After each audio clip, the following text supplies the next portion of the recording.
Assalamualaikum warahmatullahi wabarakatuh. Kami dari kelompok 10 akan menjelaskan tentang pemeriksaan pada rektum dan anus yang beranggotakan Nabil Mumtaz Hidayat, Desinta Fitriandari, Dita Prilya Putri, dan Desi Fajriyanti. Pertama, saya akan menjelaskan tentang anatomi rektum anus. Di sini, perbedaan antara anus dan rektum. Anus adalah bagian ujung dari dubur dan juga rektum adalah saluran di dalamnya. Lebih jelasnya yaitu anus adalah bagian terakhir dari sistem pencernaan pada manusia. Anus juga disebut dengan dubur. Dubur merupakan perpanjangan dari rektum yang berada di luar tubuh. Terbuka atau tertutupnya anus diatur oleh otot sfinkter. Otot sfinkter sendiri ada dua, yaitu sfinkter anal internal dan sfinkter anal eksternal. Rektum. Rektum sendiri merupakan organ yang berbeda dengan anus. Rektum adalah ruangan atau saluran dengan panjang sekitar 12 sampai 15 cm yang berada setelah kolon atau usus besar. Fungsi rektum ialah untuk menampung feses yang sementara. Selain itu ada juga kolom anal yang seperti tonjolan. Di sampingnya juga ada pesinet line. Selanjutnya yaitu saya akan menjelaskan tentang pemeriksaan anus. Pemeriksaan anus, waktu yang baik untuk melakukan pemeriksaan anus adalah setelah pemeriksaan genital. Biasanya pemeriksaan ini tidak dilakukan untuk anak kecil atau remaja. Hal ini untuk mendeteksi kanker kolorektal. Kanker kolorektal sendiri adalah jenis kanker yang tumbuh pada usus besar atau kolon, atau lebih jelasnya pada bagian paling bawah dari usus besar yang terhubung ke rektum. Kanker ini bisa dinamai kanker kolon atau kanker rektum, tergantung pada lokasi tumbuhnya kanker tersebut. Kebanyakan kanker kolorektal bermula dari polip usus atau jaringan yang tumbuh di dinding dalam kolon atau rektum. Pemeriksaan dubur juga digunakan untuk mendeteksi tumor prostat pada pria. Pemeriksaan rektum. Pemeriksaan rektum merupakan suatu bagian yang penting dalam pemeriksaan abdomen dan pemeriksaan genitourinaria. Pemeriksaan ini penting dalam pemeriksaan untuk penyakit gastrointestinal, namun juga untuk mendeteksi penyakit lain pada organ pelvis lainnya. Fungsi anus.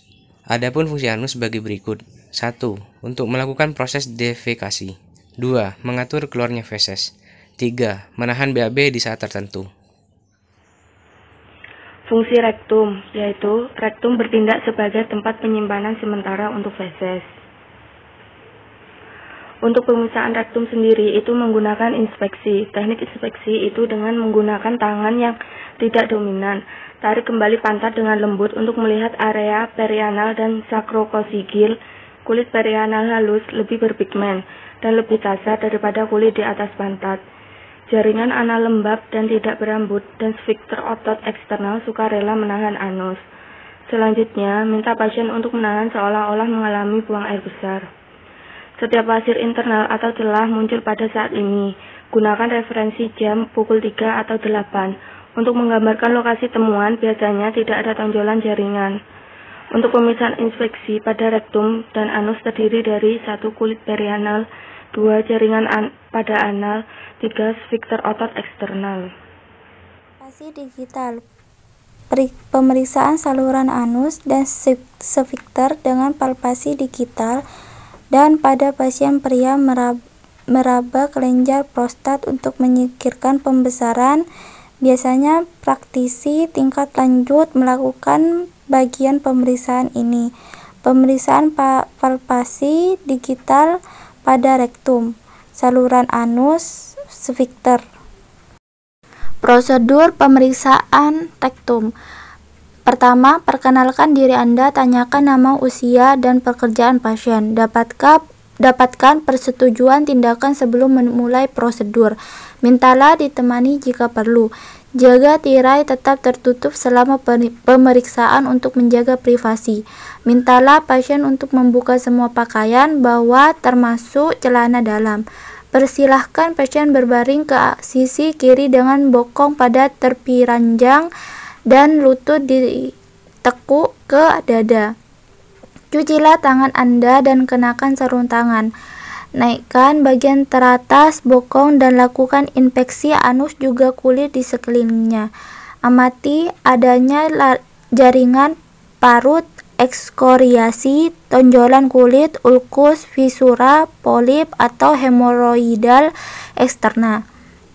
Melakukan pemeriksaan palpasi lubrikasi. Pakailah sarung tangan, oleskan lubrikas pada jari telunjuk tangan kanan Anda. Peringatkan pasien bahwa jari Anda akan memasuki anus. Mintalah pasien untuk rileks dan bernafas perlahan serta dalam dan kemudian mengejan seakan ingin membuang air besar.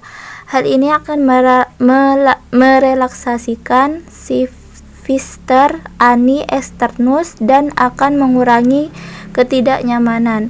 Fisura dapat menyebabkan pemeriksaan rektum menjadi sangat nyeri sehingga harus dihentikan dan ditunda hingga dilakukan anestesi.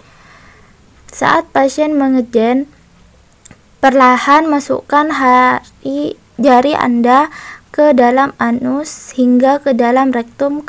Ketika jari Anda memasuki kanalis ani, perhatikan adanya nyeri tekan atau massa. Nilai tonus sphincter ani dengan meminta pasien menegangkan dan menjepit jari telunjuk Anda. Lakukan palpasi seluruh rektum dengan cara merotasikan tangan Anda searah jarum jam dan berlawanan jarum jam untuk merasakan adanya massa. Jika terdeteksi massa, mintalah pasien untuk mengejan sehingga massa tersebut mendekati jari Anda. Lakukan palpasi rektum untuk mengetahui apakah rektum terisi penuh dengan tinja atau apakah rektum kolaps atau kosong tetapi mengembang. Rasakan konsistensi tinja apakah bersifat keras atau lunak.